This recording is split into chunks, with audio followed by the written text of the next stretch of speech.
पूज्य मालिक को प्रणाम। बाबूजी लिखते हैं ज्ञान और विवेक के बारे में कि आप अपने अनुभव के अभाव के कारण कहते हैं कि आपकी आस्था आध्यात्मिकता के प्रति डगमगा रही है।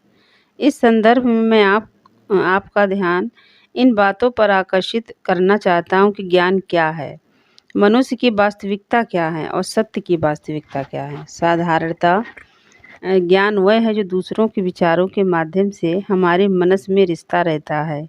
यही ज्ञान बूंद बूंद एकत्रित होकर एक विचारधारा में परिवर्तित हो जाता है। यह विचारधारा अपनी गति से आगे बढ़ती हुई इसी तरह के विभिन्न विचारों को अपने में समाहित करती चलती है और उसी प्रकार की तरंगों को जन्म देती है।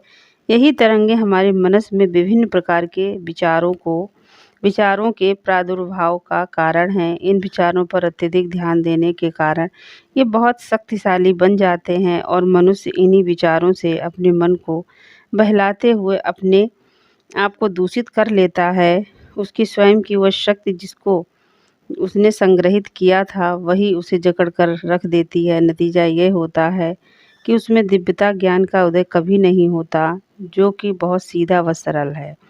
वास्तविकता इन सभी पर्दों के पीछे विद्यमान है। उसका उदय तभी होता है जब मनुष्य अपने आप को पूर्ण रूप से इसमें तन्मय कर दे। दूसरे शब्दों में यह इशारा उसमें विवेकशीलता की क्षमता को पूर्ण रूप से विकसित करना है, जो कि उसे वास्तविक अवास्तविक के अंतर को समझने की समझ देता है। वास्तविकता का प्रकटन उस समय होता है जब मनुष्य वास्तविक अवास्तविक दोनों की अवधारणाओं से मुक्त होकर संतुलन की अवस्था में स्थित हो।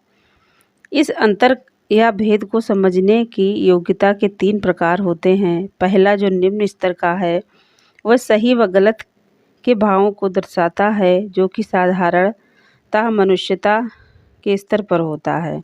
इस प्रकार की चेतना का विकास सत्संग एवं शास्त्रों के अध्ययन के प्रभाव का कारण होता है। दूसरे स्तर पर अंतर या भेद को समझने का विवेक उन व्यक्तियों में होता है जिनमें दिव्य चेतना का विकास हो चुका है। ये वास्तविक एवं अवास्तविक के अनुभव से संबंधित है। उच्चतम स्तर पर, जिसे मैं उत्कृष्ट विवेकशीलता कहता हूँ, संतों में पाई जाती है। उन्हें अपने आप ही अपने विचारों से उजागर हो जाता है कि क्या वास्तविक और सही है। यह अवस्था तब आती है जब उनमें दिव्य गुणों का विकास होता है। इस अवस्था में उसे जो भी ज्ञान बाहरी स्रोतों से प्राप्त होता है वह अपने आप दिव्य ज्ञान से परिवर्तित हो जाता है। जैसे मधुमक्खियाँ फूलों के रस को शहद में परिवर्तित कर देती हैं। एक व्यक्ति को इसके लिए करना सिर्फ इतना होता है कि वह जहाँ तक हो सके अपने आप में खालीपन पैदा कर ले, जिससे दिव्य ज्ञान उसमें प्रविष्ट हो सके।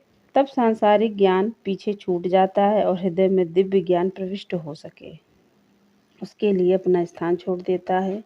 मेरा आश्रय पुस्तकों को पढ़ने के लिए आपको हतोत्साहित करना नहीं है, किंतु शब्दों की जटिलता में उलझना नुकसानदेह है। यदि मनुष्य निरंतर अपने प्रियतम की याद में रहे तो उसके हृदय में वैसे ही विचार पैदा होंगे।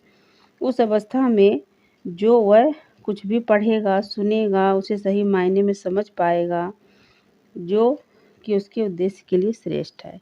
कारण यह है कि एक गूढ़ विचार जो साधारण मनुष्य की समझ से परे है, जैसा कि गूढ़ विचार भगवान श्री कृष्ण ने अर्जुन को संप्रेषित किया, जिसके लिए वह हर तरह से तैयार था। यदि कोई इस स्तर तक प्रगति कर पाता है तब ही वह उसे सही मायने में अनुभव कर पाएगा। धन्यवाद।